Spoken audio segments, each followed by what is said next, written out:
pessoal, tudo bem? Estamos de volta aqui com o programa Minuto de Gestão com Cláudia Pereira. E essa semana nós trouxemos o especialista professor Rafael Ícaro. Ele é o idealizador do BLL Compras, também do curso Licitações do Zero. E nós vamos hoje fazer uma entrevista basicamente voltada para o fornecedor.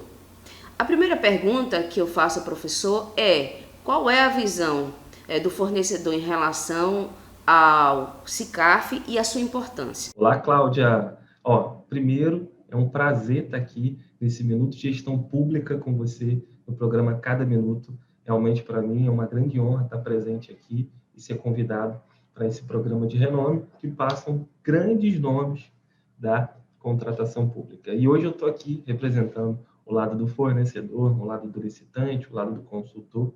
E essa primeira pergunta é essencial para que possamos entender e saber como vender para a administração pública, principalmente federal.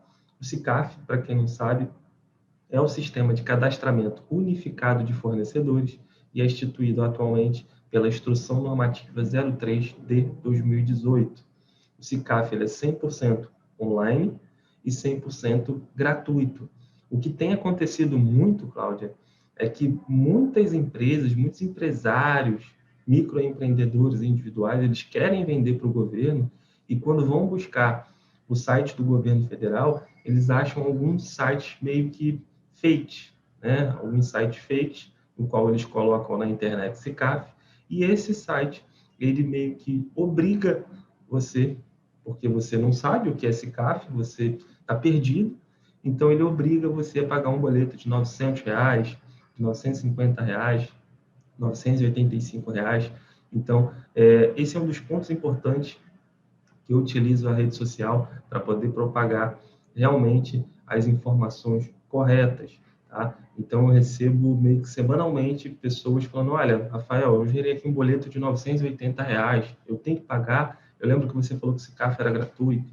Então, isso é muito, muito, muito recorrente. E uma coisa interessante é o seguinte: o empresário, o MEI que deseja se cadastrar no SICAF, ele pode sim, de forma independente, solicitar ou já preencher lá e fazer o seu cadastro, né, que é no www.gov.br/compras. É só acessar o sistema do SICAF e efetuar o seu cadastro.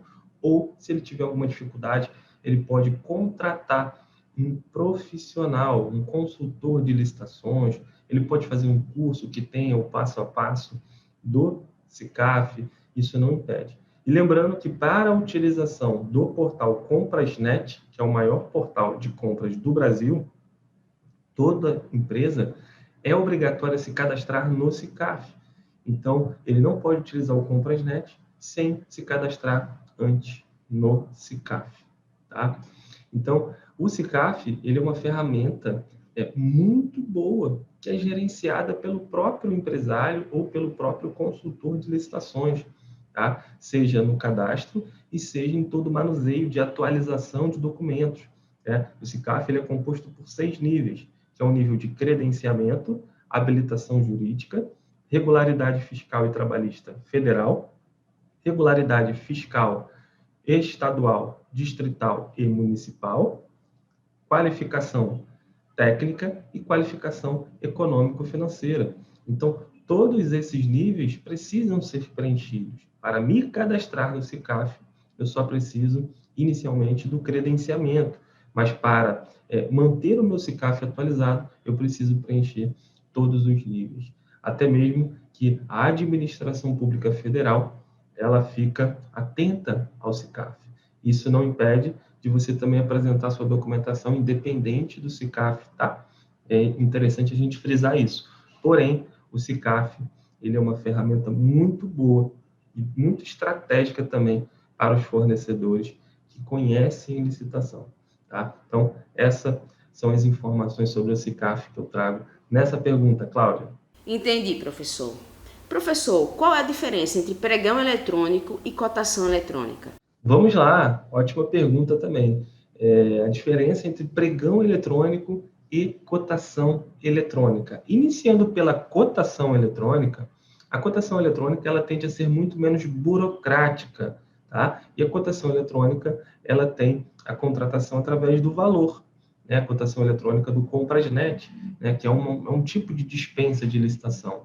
Ou seja, para obras e serviços de engenharia pela 8666, R$ 33 mil. Pela nova lei de licitações, R$ 100 mil, até R$ 33 mil e não inferior a R$ 100 mil.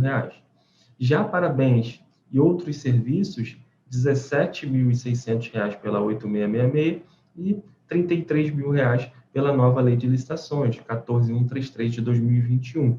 Tá? Só que a cotação eletrônica ela tende a ser muito menos burocrática, principalmente na 8666.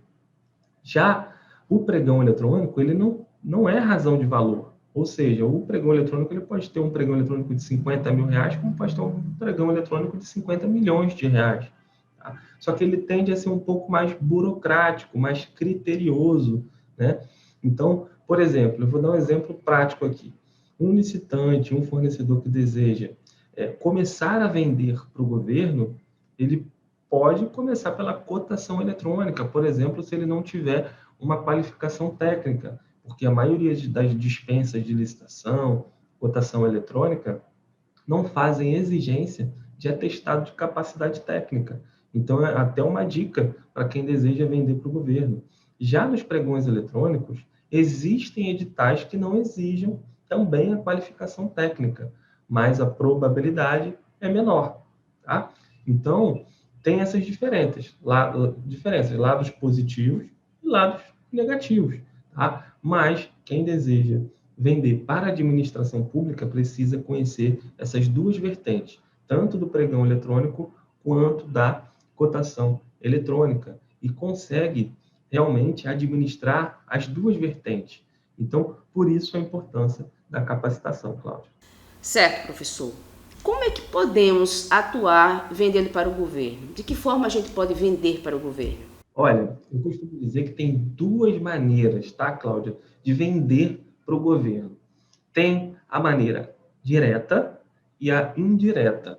E eu vou explicar agora aqui para vocês. A direta é através da sua própria empresa. Então, você realmente vender para o governo através da sua própria empresa. O que você precisa fazer? Você precisa adequar a sua empresa, adequar o seu objeto de venda para vender para a administração pública. Então, eu tenho uma empresa de controle de pragas, por exemplo, né? Desinsetização, desratização, desculpinização. Então, você precisa adequar a sua empresa, né, não só administrativamente, como a parte fiscal, a parte técnica, a parte econômico-financeira, para você participar das licitações. Então, essa é a venda direta, é você vender diretamente da sua empresa, tá, para a administração pública. E qualquer tipo de empresa pode fazer essa adequação.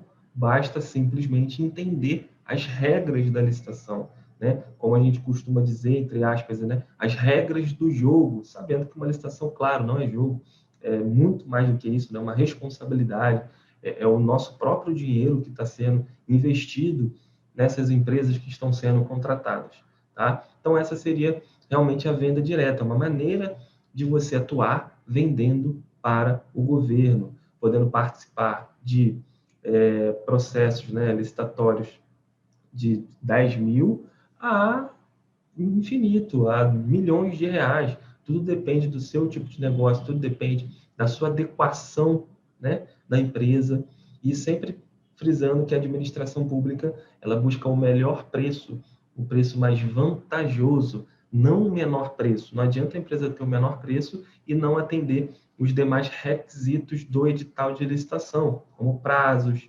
como documentação, né, principalmente documentação econômico-financeira e documentação técnica.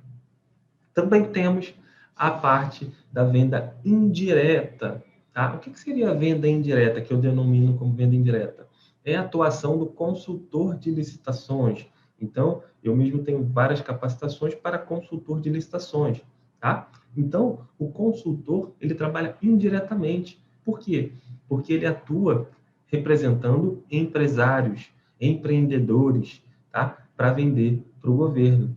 Ou seja, ele busca empresários para venderem para o governo. Então, aquele consultor, ele vende indiretamente para o governo, porque ele adequa essas empresas, ele dá todo o suporte a essas empresas para que essas empresas possam vender para o governo, tá? Ou através desse próprio consultor, ou simplesmente elas só adequam para que a empresa ela faça a venda direta. Então, você vê que tem duas grandes oportunidades no mercado de licitação. E agora temos a nova lei de licitações, então muitos empresários, muitas empresas estão meio perdidos ainda, e acredito que até 2023, onde teremos aí efetivamente a 14133. Então, esses empresários realmente estão perdidos. Então, esses consultores de licitação, eles são, ou deveriam ser, pessoas qualificadas, habilitadas a ajudarem, a contribuírem para esses empresários através, claro, de investimento, né, financeiro e tudo mais. Eles só realmente precisam entender como que funciona esse processo de venda, tá? Então, dois tipos: venda direta através da minha própria empresa ou venda indireta através da atuação do consultor de licitações. Pessoal, vamos para um rápido intervalo e voltamos em instantes. Os processos licitatórios em órgão público são sempre motivo de dor de cabeça. Controlar tudo que envolve esses processos é praticamente impossível. O Licite Legal surge como uma ferramenta imprescindível para resolver os problemas dos processos administrativos, incluindo as licitações. Com ele, você armazena os documentos na nuvem sem risco de extravio. O sistema é adaptável ao fluxo organizacional de cada unidade administrativa. Você pode visualizar a linha de tempo com indicação dos atos e prazos percorridos durante o processo administrativo. E ainda, controlar os prazos e quantitativos dos contratos ou atas de registro de preços. Você tem acesso às informações em tempo real de onde estiver. O sistema ainda oferece módulos de gestão de contratos e controle do envio dos processos licitatórios ao Tribunal de Contas do Estado, evitando multas e ações de improbidade. Ganhe mais segurança, eficiência e economia. Professor, mais uma pergunta. Como é que uma pequena ou média empresa pode atuar vendendo para o governo? Cláudia, essa pergunta, para quem está nos assistindo e sabe de licitação, parece tão óbvia, mas eu vou te dizer uma coisa. É outra pergunta recorrente também. Rafael, eu estou aqui para instituir um MEI, ou então tenho uma microempresa. Eu posso vender para o governo? Realmente eu posso vender? Então, muitas pessoas me perguntam isso também nas aulas, nos webinários que a gente participa, eventos, se eles podem realmente vender para o governo, né? E o que eles precisam e tudo mais. E eu costumo dizer o seguinte, que eles não só podem vender para o governo, eles devem vender para o governo.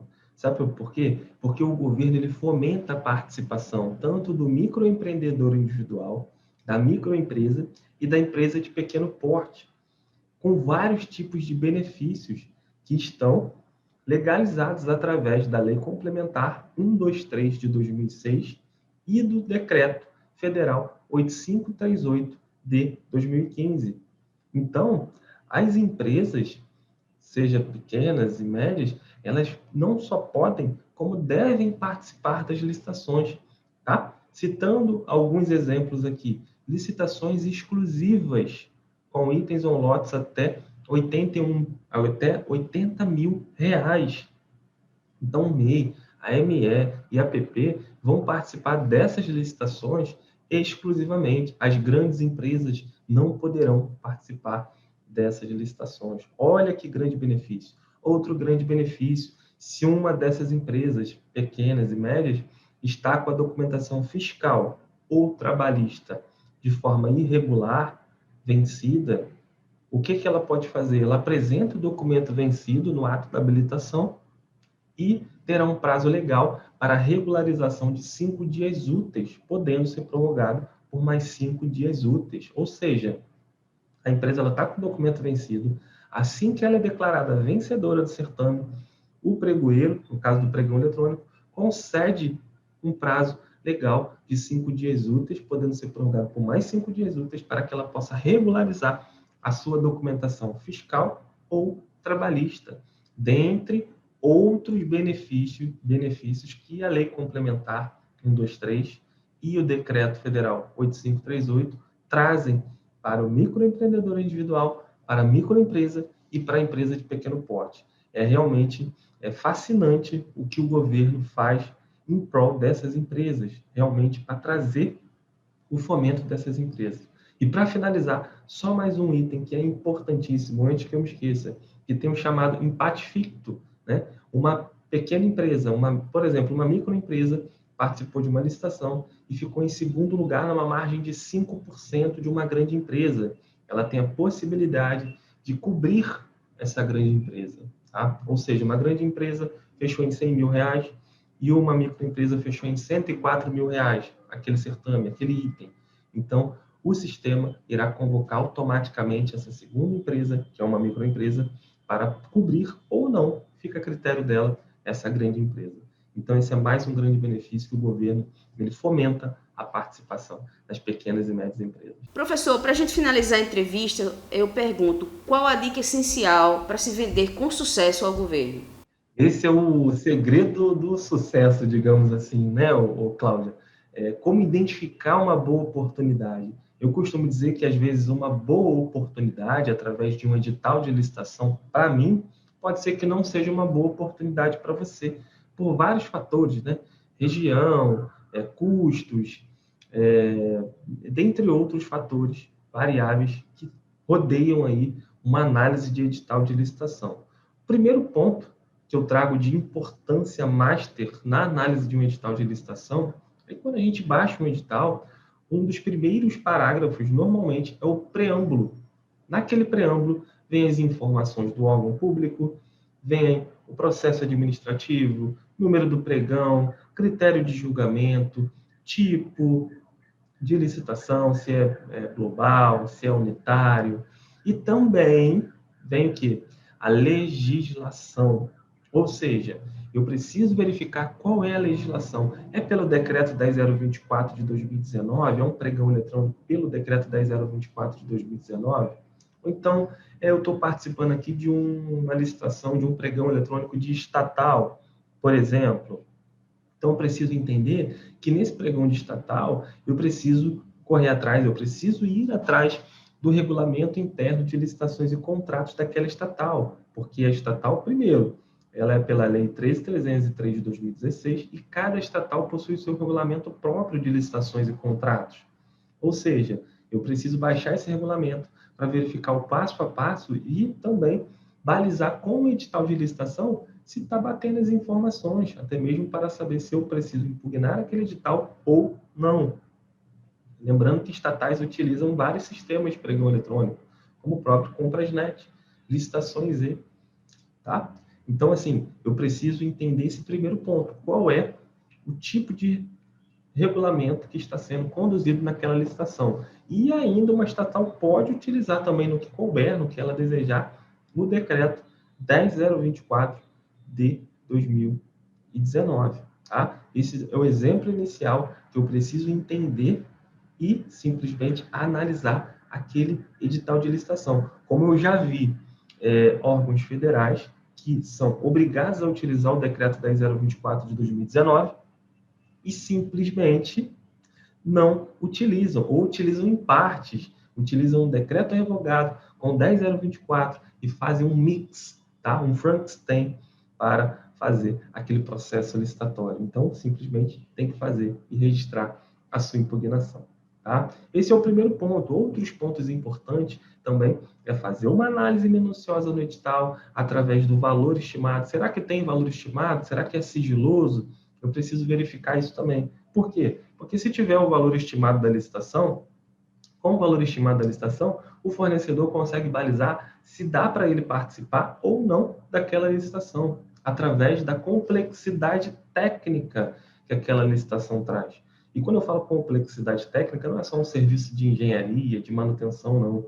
Por exemplo, esse mouse aqui, ele tem uma complexidade técnica, né? Ele tem a cor, ele tem quantas pilhas são utilizadas, quais pilhas são utilizadas, o tamanho dele, as funcionalidades dele, tá? Nem todo mouse tem um botão central, tá? Nem todo mouse utiliza a luz vermelha. Então, tudo isso pode fazer diferença, pode impactar no preço, tá? A quantidade que está sendo solicitada é um registro de preços? Não é um registro de preços?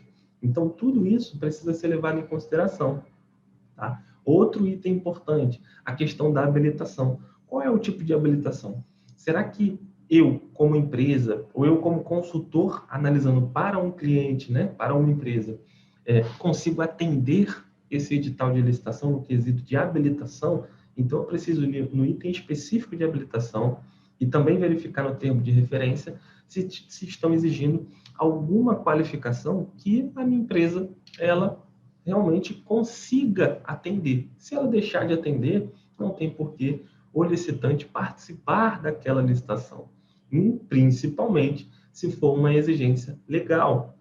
Agora, se não for uma exigência legal, se tiver irregular, ilegal ou direcionado, o licitante fará o seu pedido de esclarecimento ou, nestes casos, né, se tiver alguma dúvida, vai fazer o pedido de esclarecimento, mas no caso de irregularidade, ilegalidade ou direcionamento, vai fazer o seu registro de impugnação dentro do prazo legal, tá? Então, por isso a importância da análise do edital de licitação. Claro que eu trouxe alguns pontos aqui, a gente não vai ter o tempo extenso aqui para eu responder, mas esses são os pontos importantes aí para que a gente possa analisar um edital de licitação de forma inicial e já identificar uma boa ou má, né, ou uma oportunidade ruim. Cláudia, foi um grande prazer participar aqui desse evento com você, do Minuto de Gestão Pública. Eu me sinto mais uma vez muito honrado, realmente, pelo convite e fico à disposição aí de todos que estiverem assistindo, né? Tem meu Instagram, Rafael Ícaro Licitações, onde eu trago muitas dicas para quem quer realmente vender para o governo de forma qualificada. Cláudia, um abraço para você, estamos juntos e vamos nessa guerra, que é o quê? De propagar as informações positivas sobre licitação pública. Professor Rafael Ícaro, muito obrigada pelas explanações. Esse programa desta semana foi especialmente para os fornecedores, coisa que geralmente a gente faz de uma forma mais ampla, mas acho que foi muito interessante a sua entrevista, né? O seu ponto de vista, também como especialista nessa área. Muito obrigada pela entrevista e a vocês que seguem a gente, até a próxima semana com mais Minuto Gestão com Cláudia Pereira. Até lá!